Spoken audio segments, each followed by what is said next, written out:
I plan to retire when I've saved $571,428, which I should have saved by the time I'm 28 years old. That's way less than what most people need to retire. I'll explain how to do this calculation for yourself later in this video, but most people I know need 2, 3, maybe even 4 times as much money to retire themselves. So here's what we're going to do.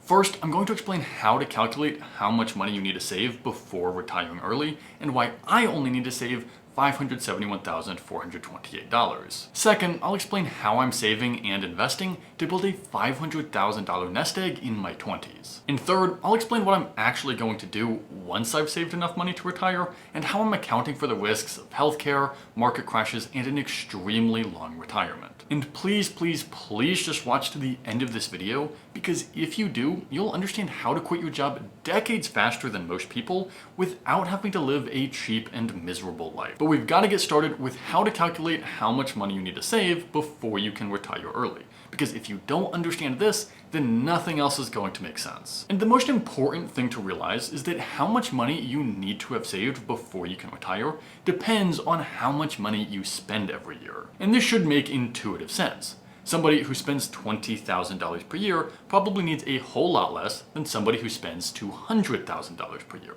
The person who spends $20,000 should need around 10 times less money in order to retire. And the rule of thumb is that to safely quit your job, you should save up at least 25 times your annual expenses. This rule of thumb is based on decades of historical stock market returns. There's a guide in the description that explains a lot more important details about this rule of thumb and how to calculate exactly how much money you need to save before you quit your job. But just using this basic rule of thumb, the idea is that for every $40,000 you spend in a year, then you need to save $1 million in retirement savings before you can quit. I know plenty of people who are spending $120,000 per year, so they would need to save $3 million before they can quit. And the truth is, I will probably be a little bit safer. The rule of thumb of saving 25 times your annual expenses is based on a 4% withdrawal rate. What this means is that you only withdraw 4% of your initial portfolio value and then adjust your withdrawals based on inflation. This is usually really safe, and in the vast majority of cases, most people who use a 4% withdrawal rate actually become even wealthier with time. But the issue is that the 4% rule was only based on 30-year retirements, and I'm looking at a retirement that could be twice as long. The good news is that doesn't mean I have to save twice as much money, but I do probably want to use a little bit of a safer withdrawal rate than 4%. So instead of a 4% withdrawal rate, I'll probably use a 3.5% withdrawal rate instead. So instead of 25 times my annual expenses, I'm planning to save 28.57 times my annual expenses. And last year, I spent $20,045, so I'll round that to $20,000. Using a 3.5% withdrawal rate, that means I would need to save $571,428 before I can safely quit my job and retire early. And here's the important thing that I hope you realized. Because I spend so little, I also need very little. There are very few people I know who could retire on $500,000. Most people need at least $1 million. But even saving $500,000 might still feel far off for a lot of people, and it is a lot of money to save in your 20s. So let me explain how I'm able to save so much money before I turn 30 years old. And really, this is why frugality is such a superpower.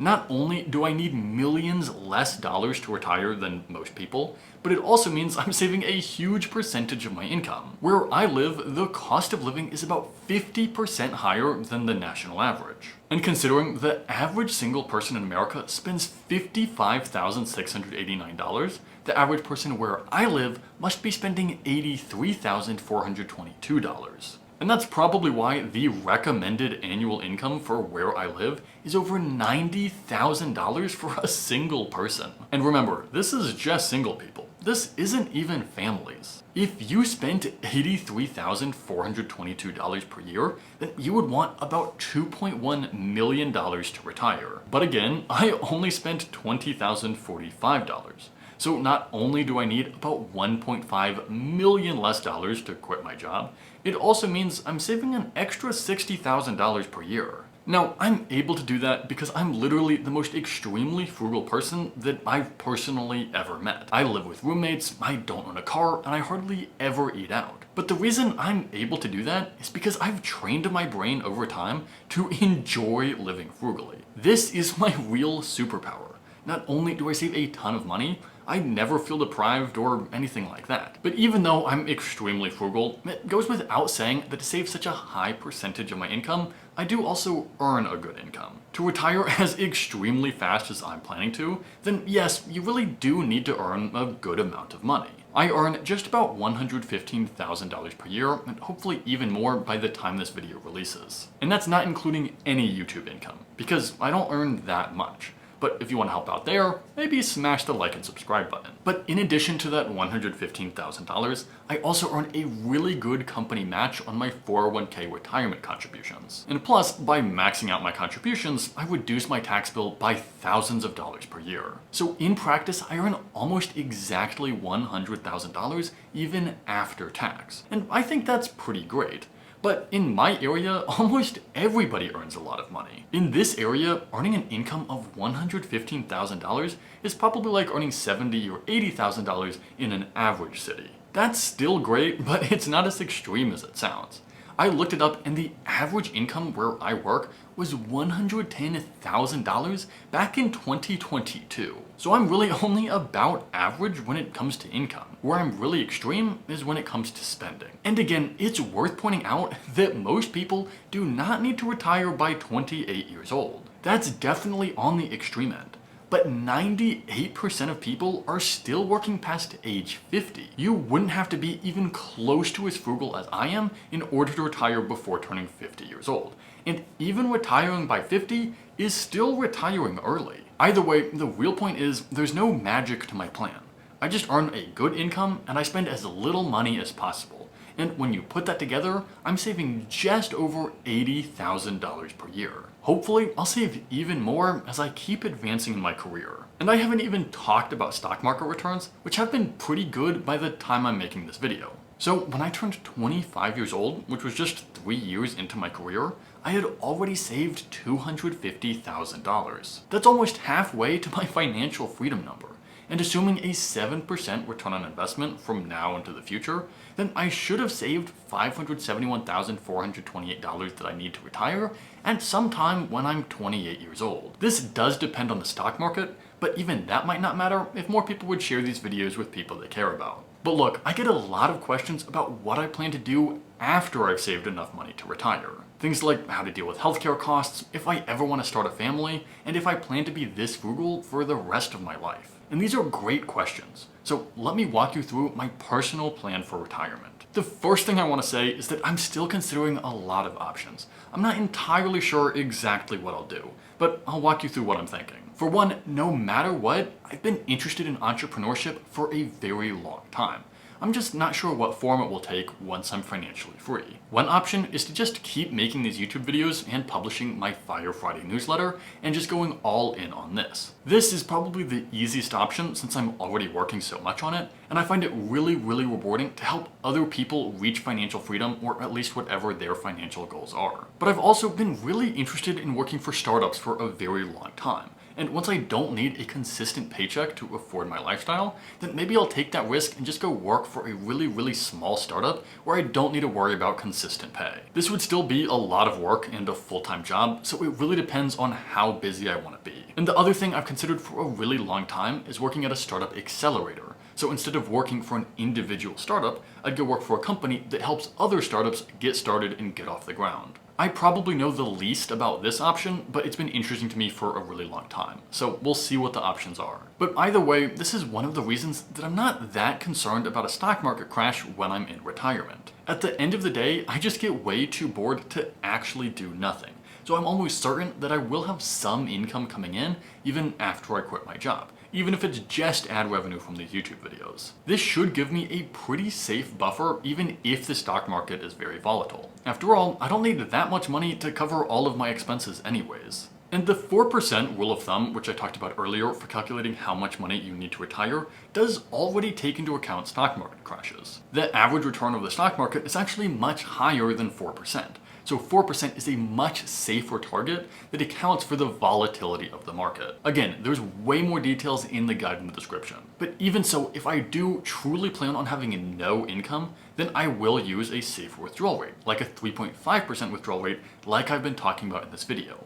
At least historically, a 3.5% withdrawal rate is extremely safe, so I'm not that worried about stock market crashes. Now, another big challenge with early retirement is that so much of my money is in retirement accounts rather than super easily accessible accounts like a bank account or a personal brokerage account. I've made entire videos on how to get access to money in retirement accounts, so I don't want to go into all of the details right now. But what you really want to understand is the Roth ladder strategy.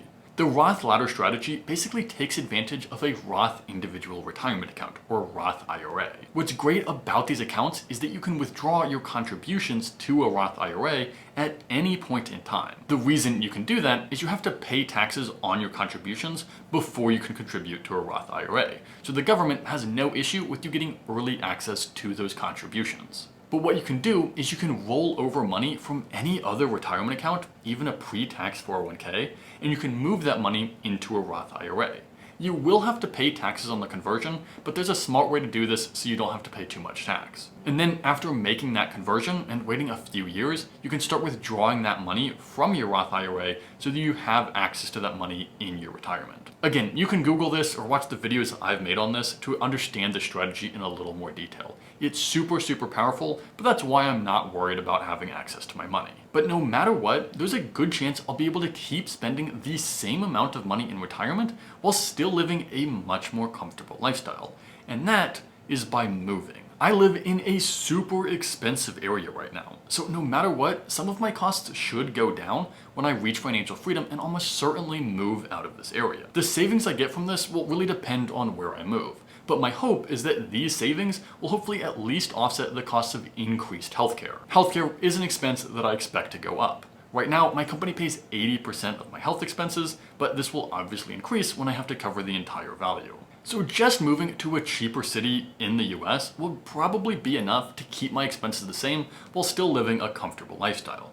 But if I really want it to be extreme, I'll probably move abroad. Now, I've wanted to do this for a long time anyways, so I think I probably will. And what's important about this is moving around in the US might save me a few $1,000s per year. But if I move to a country like Thailand or Vietnam, I could probably live a much nicer lifestyle for literally half as much money as I spend now. It's not uncommon for things to be 5 to 10 times less expensive in a country like that than they are where I live. And truthfully, if I really wanted to, I could probably retire to one of those countries today. But again, I haven't totally decided.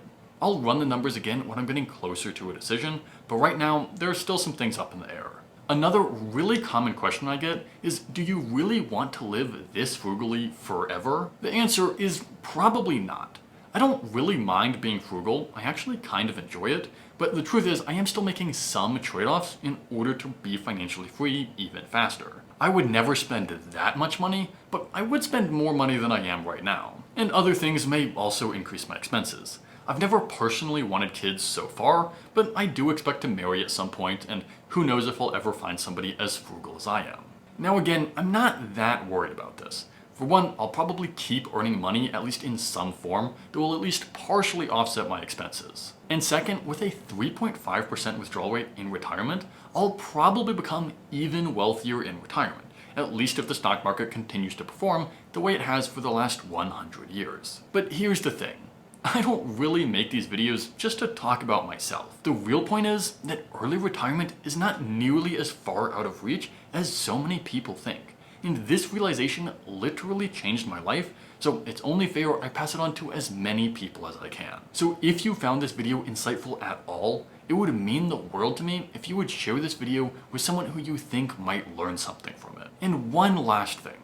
I want you to keep in mind that you don't have to be even as close to as extremely frugal as I am. You could still probably retire faster than 98% of people, even if you only save $24 per day. And I made this video right here to prove it to you. I think you'll get a ton of value out of this video, so I hope you watch it next.